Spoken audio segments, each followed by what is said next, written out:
नमस्कार दोस्तों, मैं आपका दोस्त प्रदीप कुमार त्रिवेदी।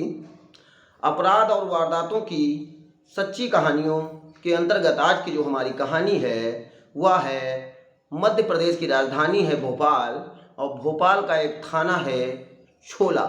और छोला थाने के अंतर्गत ही एक कॉलोनी आती है लीलाधर कॉलोनी।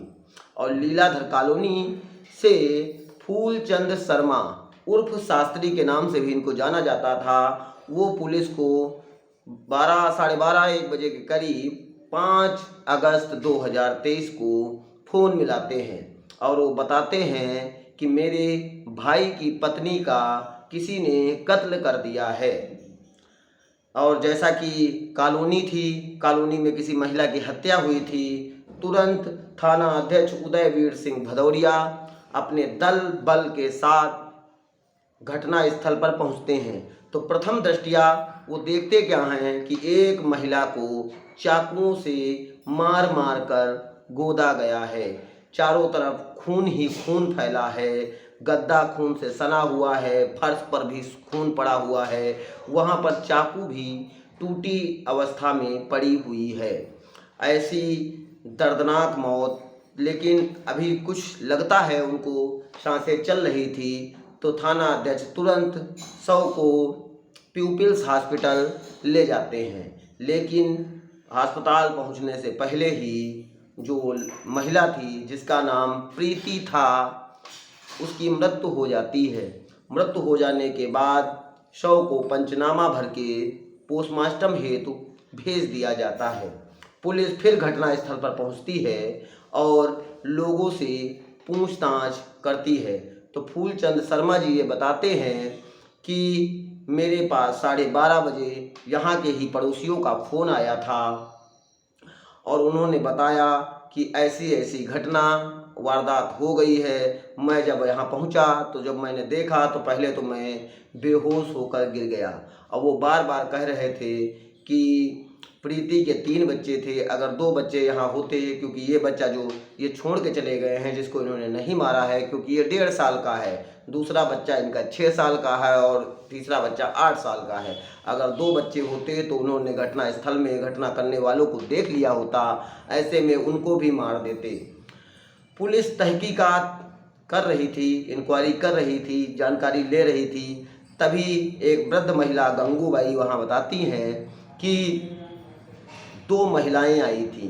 वो नकाब लगाए हुए थे और ग्लव्स लगाए हुए थे, रेनकोट पहने हुए थे, चेहरे और शरीर को पूरी तरह से ढका हुआ था। मैंने पहले तो उनको कुछ ऐसे ही भीख मांगने वाला समझा, लेकिन जब वो ऊपर चले गए और ऊपर से ज़ोर ज़ोर से जब चिल्लाने की आवाज़ आई तो बहुत से पड़ोसी ऊपर गए, लेकिन तब पहले दरवाजे की कुंडी बंद थी और जैसे ही दरवाजे की कुंडी खुलती है वो अचानक वो लोग भाग पड़ते हैं। और एक लड़का था दीपेश, वो हिम्मत करके उसको पकड़ने का प्रयास करता है। जब वो दौड़ा के पकड़ने का प्रयास करता है तो उसका चेहरा उड़ जाता है, जिससे उसे आभास होता है कि ये जो 2 महिला लग रही हैं, जो महिलाओं के कपड़े में आई थी, नकाब लगाए हुए थे और रेनकोट पहने हुए थे, उसमें एक महिला है और एक पुरुष है, क्योंकि उसके दाढ़ी और मूछें और चुटिया बहुत बड़ी जो थी वो दिखाई पड़ रही थी। ऐसे में ये कन्फर्म हो जाता है कि जो ये हत्या है कोई एक महिला और एक पुरुष उस घटना स्थल पर आए थे और उन्होंने ही इस घटना को अंजाम दिया है। ऐसे में जो महिला थी जिसकी मृत्यु हुई थी उसके पति मनोज शर्मा भी आ जाते हैं। उनका वहीं पर सोने चांदी का व्यवसाय था और वो भी जब पहुंचते हैं तो पहले बहुत दहाड़े मारकर रोते हैं, लेकिन जब पुलिस उनसे पूछताछ करती है तो वो जो घटनाक्रम बताते हैं वो इस प्रकार है। वो बताते हैं, मेरी प्रीति की शादी 2014 में हुई थी। मेरी पहले भी शादी हो चुकी है, लेकिन पहली वाली पत्नी मुझे छोड़कर चली गई थी। इसके बाद में मैं शादी नहीं करना चाहता था, लेकिन मेरे बड़े भैया फूलचंद शर्मा व परिवार वालों के दबाव के कारण मैंने प्रीति से शादी की। प्रीति कटनी की रहने वाली है। जब प्रीति का रिश्ता मेरे पास आया तो उसकी बहन को भी परिवार वालों ने नहीं बताया था। उसकी बहन जैसा कि बताती है, वो कहती है मुझे क्योंकि मेरी और प्रीति की उम्र में लगभग 10-11 साल का फासला था। प्रीति की उम्र जब शादी हुई थी तो 20 साल थी और मेरी उम्र 30-32 के करीब थी। 10-12 साल का अंतर होने की वजह से, लेकिन सानू मेरा अपना खुद का व्यवसाय था, रिश्ता आया, परिवार। अच्छा, प्रीति के भी कमर में कुबर टाइप की बीमारी थी। कुबर ये होता है जब कोई हड्डी निकल आती है, हड्डी निकलने की वजह से कमर थोड़ा सा टेढ़ी हो जाती है। उसके अंदर भी कमियां थी, मेरे अंदर भी कमियां थी, इसीलिए शादी तय हुई। शादी तय होने के 1 या 2 दिन के बाद ही हम तीसरे दिन शादी हो जाती है, जिसमें मनोरमा को भी नहीं बताया गया था, जो कि प्रीति की बहन थी। और वो बताती है जब मैंने जीजा को देखा तो मुझे बहुत गुस्सा लगी कि मेरी दीदी की शादी एक बूढ़े ज़्यादा उम्रदराज व्यक्ति के साथ कर दी गई है। लेकिन बाद में जीजा का स्वभाव और आना जाना व्यवहार की वजह से हमारे लोगों के संबंध ठीक ठाक थे। ऐसे में परिवार वाले प्रीति के आ जाते हैं, वो अलग अलग तरीके की बातें करते हैं। वो बताते हैं कि मेरी, जब वहाँ के लोगों ने बताया था कि एक महिला और एक पुरुष आया था, पुरुष की दाढ़ी थी, बाल बड़े बड़े थे, चुटैया थी, तो मनोज को कहीं ना कहीं ये आभास होता है। पुलिस भी उससे पूछ रही थी कि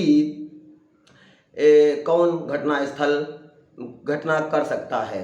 ऐसे में वो बताते हैं मेरी बुआ के लड़के का साला है राम निवास मिश्रा, जो यहीं पर शीतला मंदिर के पास रहता है और दुर्गा मंदिर का पुजारी है।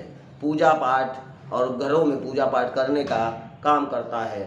असलियत में रिश्तेदार होने के कारण मेरे घर आया जाया करता था, बातचीत किया करता था, प्रीति से भी हंसी ठिठोली किया करता था, लेकिन मैंने कभी इस पे गौर नहीं किया। लेकिन जो यहाँ के लोग बता रहे हैं उससे मुझे लगता है कहीं ना कहीं वो इस घटना स्थल में शामिल हो सकता है, क्योंकि उसका आना जाना था। मुझे भी कहीं ना कहीं शंका थी कि मेरी और मेरी पत्नी के अतरंग संबंध थे, क्योंकि मेरे पहले बच्चे का जब जन्म हुआ हमारी लोगों की ज़िंदगी बहुत अच्छी चल रही थी।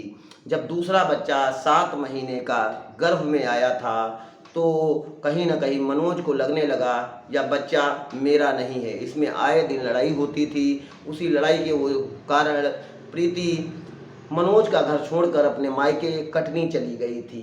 वहाँ पर प्रीति के माँ बाप ने भी मनोज को बहुत बार फ़ोन किया, बहुत बार समझाया। उन्होंने यहाँ तक भी कहा कि मनोज, ये बेटा तुम्हारा ही है, अगर तुम चाहो तो डीएनए टेस्ट करा लो। अगर डीएनए टेस्ट में इस बच्चे की पुष्टि नहीं होती है तो तुम प्रीति को बीच चौराहे पे खड़ा करके जूतों से मारना।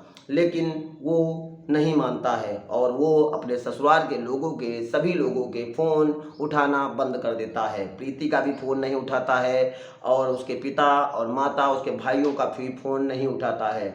ऐसे में प्रीति की हंसती खेलती जब ज़िंदगी बर्बाद होने के कगार पर पहुंच रही थी, ऐसे में प्रीति कटनी में ही कोर्ट में केस, घरेलू हिंसा और दहेज प्रताड़ना का केस दर्ज कराती है, जिसकी सूचना मनोज शर्मा को पता लगती है तो उसको भी ये डर लगता है, किसी के माध्यम से पता लगती है तो उसको भी ये डर लगता है कि कहीं ना कहीं हमारा बिजनेस चल रहा है, धंधा चल रहा है और हम लोग अच्छे से जीवन यापन कर रहे हैं, हंसी खुशी का माहौल है। और ऐसी स्थिति में अगर दहेज प्रताड़ना का केस मेरे ऊपर दर्ज हुआ और मेरे ऊपर मैं दोषी पाया गया तो मैं जेल चला जाऊंगा। उसी डर की वजह से वो प्रीति को अपने घर वापस ले आता है। फिर उसके दूसरे बच्चे का भी जन्म होता है, लेकिन रामनिवास मिश्रा आता जाता था। मैंने बहुत बार प्रीति को मना किया, जब मैं अपने दुकान पर चला जाता था उसके बाद आता था। पहले तो मुझे शंका न थी, लेकिन बाद में हमारे पड़ोसियों ने, क्योंकि मैं पहले अपने भाई फूलचंद शर्मा जी के साथ रहता था, लेकिन जब मेरे बच्चे हो गए तो मेरे भाई ने मुझे एक मकान बनवा कर दे दिया, जिसमें नीचे 10 कमरे थे जो किराए पर उठा रखे थे और ऊपर की तरफ पूरा परिवार मेरा रहता था। उनके 2 बच्चे जिस समय घटना हुई वो कहीं बाहर थे। एक 1.5 साल का जो अभी बिटिया हुई थी वो थी। ऐसे में पुलिस डॉग स्क्वाड को बुलाती है, एफएसएल टीम को बुलाती है, क्राइम ब्रांच भी आती है और सभी डॉग स्क्वाड के आधार पर भी जांच पड़ताल की जाती है, वहाँ के जो फिंगरप्रिंट्स है उनको भी लिया जाता है। लेकिन जैसा पता लग रहा था वैसे ये पूरा पूरा आभास हो रहा था कि ये जो घटना हुई है इसमें कहीं ना कहीं रामनिवास मिश्रा का ही हाथ है। लेकिन अब साक्ष्य और सबूत सिर्फ बयान था। बयान समयानुसार कोर्ट में चार्जशीट फाइल होने के बाद भी लोग बदल देते हैं। ऐसे स्थिति में पुलिस को साक्ष्यों और तथ्यों की संपूर्ण जानकारी चाहिए थी। तो पुलिस ऐसे में जब पूछ रही थी तो लड़का जो था दीपेश वो बताता है, क्योंकि मैंने देखा था उसके दाढ़ी और मूंछ थी। पुलिस फिर वहाँ का डाटा निकलवाती है और रामनिवास का नंबर भी उसे मिल जाता है। रामनिवास का जब नंबर मिलता है तो नंबर से उसको पता चलता है कि ये जो नंबर है ये रामनिवास मिश्रा ने एक चंदन नाम के लड़के से बहुत बार कॉल की थी।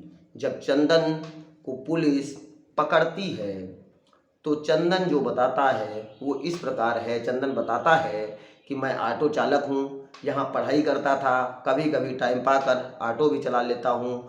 ऐसी स्थिति में मेरा रामनिवास मिश्रा जी मंदिर के पुजारी थे और मेरा आना जाना रहता था, मैं इनका बड़ा सम्मान करता था। तो ये जब कहीं इनको जाना होता था तो ये हमको बुला लेते थे। इन्होंने मुझे 5 अगस्त 2023 को सुबह 9-10 बजे के करीब बुलाया था पुलिस। और जब वो वहाँ से वापस आए तो इनके हाथों में ग्लव्स में खून लगा हुआ था, जिसको देखने के बाद मैं बहुत डर गया। मुझे नहीं पता था कि ये लोग यहाँ क्या करने आए हैं। क्या मुझे तो एक दूसरी गली में जो लीलाधर कॉलोनी की दूसरी गली है वहाँ पर खड़ा कर दिया गया था। पुलिस सारे सीसीटीवी कैमरों की पड़ताल करती है। जब पुलिस सीसीटीवी कैमरों की पड़ताल कर रही थी ऐसी स्थिति में वो देखती है कि वो ऑटो से चंदन के दोनों लोग आते हुए दिखाई पड़ते हैं। और बाद में उसी सीसीटीवी कैमरों को जब चेक किया जाता है तो ये लोग भागते हुए दिखाई पड़ते हैं। इसमें पुलिस का शक और भी पुख्ता और भी मजबूत और भी ताकतवर हो जाता था। लेकिन सिर्फ बयान ही बयान, लोगों का बताई गई कहानी थी, अभी साक्ष्य व सबूत इकट्ठा नहीं हो पाए थे। ऐसे में पुलिस मोबाइल लोकेशन के हिसाब से IMEI नंबर ट्रेस करके जब रामनिवास मिश्रा को पकड़ कर लाती है तो न्यू मार्केट के पास उसकी लोकेशन दिखाई पड़ती है और वहाँ से उसको पकड़ कर लाया जाता है।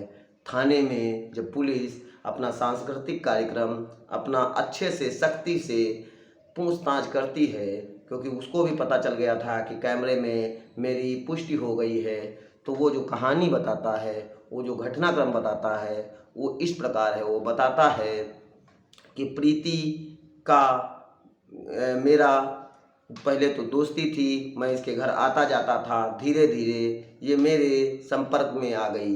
बीच में प्रीति का और मनोज का कुछ आपसी रिश्ता बिगड़ा।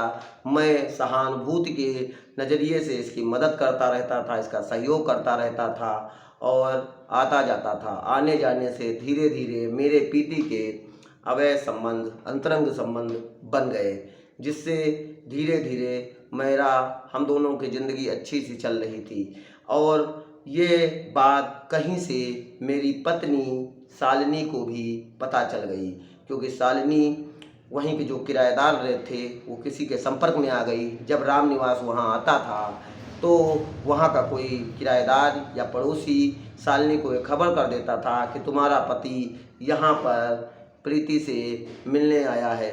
आए दिन शालिनी और रामनिवास की भी लड़ाई होने लगी। शालिनी रामनिवास की पत्नी थी और जब पति पत्नी में लड़ाई होने लगी ऐसी स्थिति में वो बचा कर प्रीति से मिलने जाया करता था। अच्छे से दोस्ती चल रही थी, लेकिन कुछ समय बाद प्रीति भी रामनिवास से कन्नी काटने लगती है। जैसा कि रामनिवास बताता है, मैं जब उसको फ़ोन मिलाता था तो मेरा फ़ोन नहीं उठाती थी, मैं जब घर जाता था तो दरवाज़ा नहीं खोलती थी। और उसने मुझे बताया कि अब मैं तुमसे संबंध नहीं रखना चाहती हूँ, मेरा परिवार तुम दोनों ने उजाड़ दिया है। वो अपने पति को भी, मनोज को भी बता रही थी और मुझे भी बता रही थी कि परिवार उजाड़ दिया है। ऐसी स्थिति में मुझे लगता है कि इसका किसी और से चक्कर हो गया है, इसीलिए ये हमसे दूर भागकर उसके साथ संपर्क में है। ऐसे में मैं उसको बहुत समझाता हूँ, लेकिन उसके बाद समझ में नहीं आता है। 5 अगस्त को फिर उसके सालनी को भी पुलिस पकड़ के लाती है। सालनी से पूछा जाता है तो सालनी कहती है, मुझे नहीं पता था कि ये यहाँ पर प्रीति का कत्ल करने के लिए आए हैं, क्योंकि इन्होंने मुझसे बताया था कि तुम्हें आज के चलो, आज मैं प्रीति से अपने संबंधों को पूरी तरह से ख़त्म कर देता हूँ और तुमको भी विश्वास दिला देता हूँ कि आज के बाद मैं इन संबंधों को आगे नहीं बढ़ाऊंगा। इसीलिए उन्होंने मुझसे बताया कि नकाब वकाब पहन लो, रेनकोट भी ला के दिया, नीले जूते थे, ग्लव्स भी थे, और जिसमें कोई वहाँ जाते हुए देखेगा तो पहचान लेगा, तो आगे बात बढ़ेगी। जब हम ये सब पहन कर चलेंगे तो कोई जान भी नहीं पाएगा और प्रीति से आज अपने पूरे रिश्ते ख़त्म कर देंगे। इसी में वो चंदन को 5 अगस्त को बुलाते हैं, दोनों ऑटो पर बैठते हैं। ऑटो पर बैठने के बाद दोनों घटना स्थल पर पहुंचते हैं और मुझे नहीं पता था, शालिनी मिश्रा बताती है कि ये अचानक उसके ऊपर चाकुओं से बार बार वार करने लगते हैं। उस समय 1.5 साल की बच्ची को मैं इधर उधर लेके बहला फुसला रही थी, लेकिन बाद में क्योंकि इन्होंने कत्ल कर दिया था तो मुझे भी इनका साथ देना पड़ा। लेकिन मेरा इस कत्ल से लेना देना नहीं है, मुझे इस कत्ल के बारे में कुछ भी पता नहीं है। ऐसे में चंदन की भी जांच पड़ताल की जाती है तो उसका ऑटो भी दूसरी गली में खड़ा था। पुलिस दोनों लोगों के तथ्यों को, दोनों लोगों के वक्तव्य को और वहाँ के फिंगरप्रिंट्स, डॉग स्क्वाड लोगों के बयानात को मद्देनज़र रखते हुए ध्यान से इन लोगों को अरेस्ट कर भारतीय दंड संहिता की धाराओं के अंतर्गत मुकदमा पंजीकृत करते हुए जेल भेज देती है। और उधर फूलचंद शर्मा जो कि प्रीति के जेठ थे, वो बार बार रो रहे थे और कह रहे थे कि अब इन बच्चों का क्या होगा, जो 2 बच्चे बच्चे हैं, अब मनोज इनका पालन पोषण कैसे करेगा। और मनोज भी बहुत परेशान था, लेकिन वो अपने बच्चों का पालन पोषण कर रहा है। पुलिस अपने स्तर से सारे तथ्यों को और मजबूती से इकट्ठा करके चार्जशीट फाइल करेगी, जिससे कोर्ट में जब इसका ट्रायल हो तो केस हल्का ना होने पाए। लेकिन आज की जो हमारी घटनाक्रम है, आज की हमारी जो वारदात है, अगर बाहरी व्यक्तियों के द्वारा किसी घटनाक्रम को किया जाए तब तो चलो सचेत रहने की बात है, लेकिन अगर हम अपना कोई रिश्तेदार, अपना कोई भाई, अपना कोई बंधु, क्योंकि वो उनके बुआ के लड़के का साला था, कहीं ना कहीं प्रीति का रिश्ते में भाई ही लगता था, और वो घर आता था, हंसी ठिठोली करता था और धीरे धीरे दोस्ती बढ़ाता है, फिर संबंध बनाता है, और फिर जब वो प्रीति अपने परिवार को सुधारने का प्रयास कर रही थी, ऐसी स्थिति में वो उसका कत्ल कर देता है। ये सभी बातें बहुत ज़्यादा सोचने वाली हैं, क्योंकि घर के रिश्तेदार, नातेदार और जो भी सगे संबंधी होते हैं, उन लोगों के मन में भी किस प्रकार की मानसिकताएं जन्म ले लेती हैं, ऐसा आप कभी भी कल्पना नहीं कर सकते। लेकिन आज का जो हमारा समय चल रहा है, ऐसे समय में पूर्णतया सावधानी की, सतर्कता की, जागरूकता की और अवेयरनेस की बहुत ज़्यादा ज़रूरत है। आप सभी लोग सुरक्षित रहें, आप लोग सजग रहें और आप लोग जागरूक रहें, आप लोग हंसते मुस्कुराते रहें, किसी के परिवार में ऐसी कोई घटना ना हो। क्योंकि यह आज की जो हमारी घटना है, ये जो तथ्य हैं, वो थाना टीआई उदयवीर सिंह भदौरिया, वहाँ प्रीति के जेठ फूलचंद शर्मा और उसके पति मनोज शर्मा और प्रीति के किराएदारों के बयानों के आधार पर एक कहानी है। लेकिन ये कहानी बिल्कुल सच्ची है, और जिसमें आपने देखा कि एक रिश्तेदार ने अपने ही रिश्तेदार की कितनी निर्ममता से, कितनी कृत्य किया है, ऐसी मौत उसको उतारा है कि उसके शरीर में सब घाव ही घाव थे, चारों तरफ खून ही खून पड़ा था। आप सभी लोग जागरूक रहें, सतर्क रहें और दूसरों को भी जागरूक करते रहें। धन्यवाद। जय हिंद, जय भारत।